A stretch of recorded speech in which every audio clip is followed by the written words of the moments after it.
네. 지금 이미선 헌법재판관과 관련된 부분도 제가 금융감독원도 나온 회계사 출신이기 네. 때문에 금융 전문가로서 내용을 샅샅이 잘 살펴보았습니다.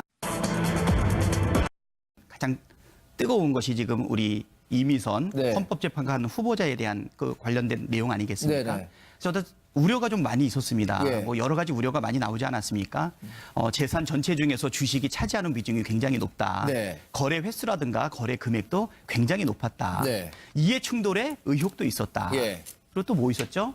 그다음에 내부 정보를 이용했던 네. 것이 아니냐. 뭐 이런 부분이 많이 있어가지고 저는 이번에 인사청문회에 들어가지 않았기 때문에 개인적인 정보라든가 깊은 내용은 알지를 못했지만 저도 우려가 같이 있었던 것은 사실입니다. 국회의원조차도 같이 우려를 갖고 있었으니 우리 네. 국민들이야 더 어떻겠습니까?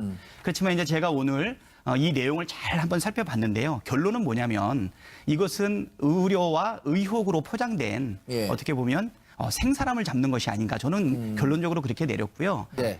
이것은 그냥 의혹으로 또 정략적으로 제기됐던 부분들이 많지 제가 충분한 시간만 주신다면 네. 충분히 소명할 수 있는 내용들이다. 일단 주식 보유 비율이 너무 높다라고 네. 이야기하고 있어요. 근데 우리나라의 대부분의 재산의 사실 구성 비율은 부동산이 한 70%가 그렇죠. 되고요. 예. 금융자산이 굉장히 적거든요. 네. 근데 식자들은 뭐라고 얘기했냐면 이거 굉장히 기형적인 구조다. 미국 같은 경우는 부동산이 30% 안짝이고 네. 금융자산은 70% 이상이 되고 있거든요.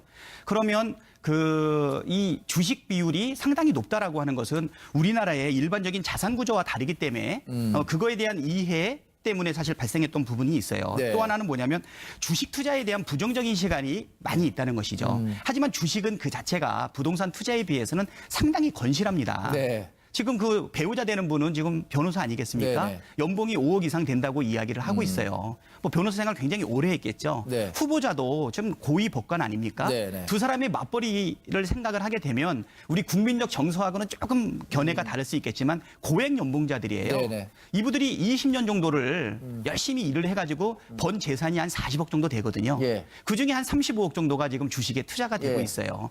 만약에 이분들이 강남에 35억짜리 아파트 하나 가지고 있었다라고 하면 아무 문제가 될 수 없는 부분이거든요. 주식 투자 그 자체가 문제가 될 수는 없어요. 물론 네. 또 아까 의혹된 것처럼 내부 거래를 이용했냐라고 하는 부분이 있는데 네. 구체적으로 언급되고 있는 데가 삼강글라스라는 데거든요. 이것은 잦은 주식 거래가 있다 보니까 네. 실질적으로 어떤 특정 정보가 있는 전후에 주식 거래가 있을 수는 있거든요. 근데 이제 그 후보자의 또는 배우자의 변명을 듣다 보니까 네. 그 해명에는 만약에 내부 거래가 있다라고 하면 주식을 전량 매도할 텐데 절반도 안 되는 부분을 매도했다는 것은 비상식적이다. 네. 이런 부분도 있고요. 네. 내용도 제가 자세히 살펴보니까 이해 충돌의 소지도 네. 전혀 없어요.